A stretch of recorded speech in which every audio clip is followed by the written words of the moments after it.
ubuphelele media. Weno fanele ukuba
Pathohlelo ngoni msimela wasolwandle ngiyabingelela kuwe ngiyabingelela nobambe nabo uhlelo ngibingelele nakusihlalo we-district umfowethu Mantshini nosihlalo walapha ekhaya umfowethu Manqele ngibingelela abagcotshwa bonke abaphakathi kwendlu abakhona ngibingelele nekomiti ebelihlelela umsebenzi omuhle kangaka ngibingelele nabantu abadala nje abazobheka ingane bongotsha siyambona sibingelele nabakhokheli bakhona ngeke ngababona neintombi zentethelele ikhona nenabashu ntambama sanibonana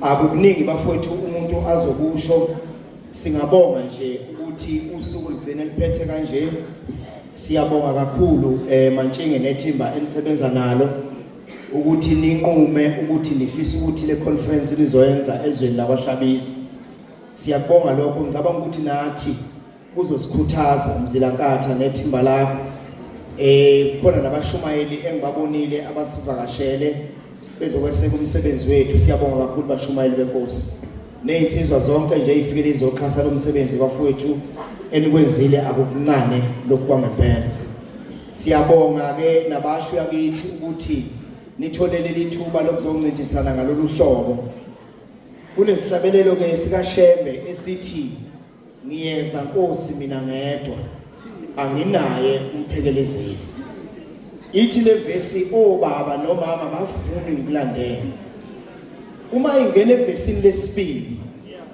ithi abafowethu nodadewethu basonda umoya wami ngifuna ukutshala into kini bantu abasha ethi angifuni khona ukutshala inzondo kodwa ngifuna ukutshala into ethi ukulandela inabasho kuyi-decision ye-individual ukubamba iqhaza noma ukuba yingxenye yenabasho kuyi-decision yomuntu ngomuntu uma kukhona into engenayo emadlebeni akho ethi phambana nenabasho uShembe siyamnxusa ukuthi ayivale indlebe zakho ungayizwa leyo nto kodwa uzwe lokhu okushiwa abaphathi benabasho ngoba uma ningahle nibukisise kahle niphumele lapha ngaphandle njengoba kuyi-weekend la ungafica khona abantu abasha abaningi kangaka iningi labo sebelime ngemlomo phansi abanye bebebopha amagoda isekho ngisho izinto ababebophe ngazo ngesibanga sezinto abayidlile kodwa nina uNkulunkulu wanakhela iplatform noma uNkulunkulu wanakhela indawo lapha elizohlangana khona nincintisane ngezinto ezizokwenza ukuthi uthando lukaShembe lungaphumi enhlizweni zenu. Ngakho-ke ngifisa ukuthi nginibongele bafowethu ukuba kwenu lami sibongele kakhulu nakubazali uma nibuyele emakhaya. Sengathi uNkulunkulu anganithwala uma ngabe senibuyele emakhaya, futhi uma ngabe sekumenyezelwa abawinile. Wonke umuntu lapha endlini uyiwina namhlanje nesimanga sokuthi ulibambile iqhaza emsebenzini kaShembe. Ngiyafisa nje nishayele ihlombe ngokuba lapha endlini.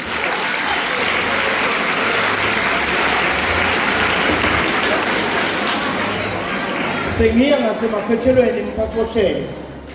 Ngifuna ukuthi baba uMaphisa siyabonga kakhulu nangendlela sikhuluma izolo kwaze kwashaya ebusuku sikhuluma udaba lalo msebenzi. Ngiyafisa ukuxolisa kakhulu ukuthi abantu abaningi abangibonanga imini yonke kunomshado egcekeni ngisuke esigcawini kuyimanje. Kodwa ngoba ngithanda uShembe bafowethu, ngithe uma senje kuziwa la endlini ngicela bangithinte ngibashiya bafowethu baphakela abantu ukudla ngize ngizobona ingilosi kaShembe.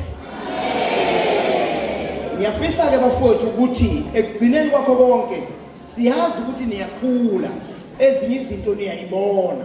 Sifisa ukuthi uNkulunkulu anifake lezi zinto ezifakwa amahashe uma esemjalweni nibubunyazi lwezulu kuphela, okunye nokunye nikubeke eceleni. Siyabonga baba uMaphisa, siyabonga kakhulu. Siyabonga nababamba iqhaza, bakhona abantu esibathintela isimo singasahambi kahle sabathitha kodwa wagcina wakwazi ukuthi lo mcimbi ufinyelelele izini. Siyabonga kakhulu nabashayela insimbi, siyabonga kakhulu nabebesemakhishini besiphekela. Sengathi uNkulunkulu bafowethu lolu uthando lungephele kini. Amen.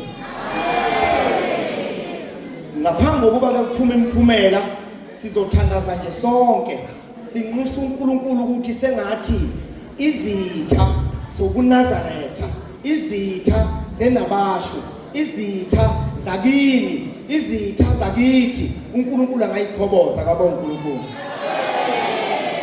Nkosi ibusise ukuguqa kwabangcwele. Epha wena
Iphelele Media.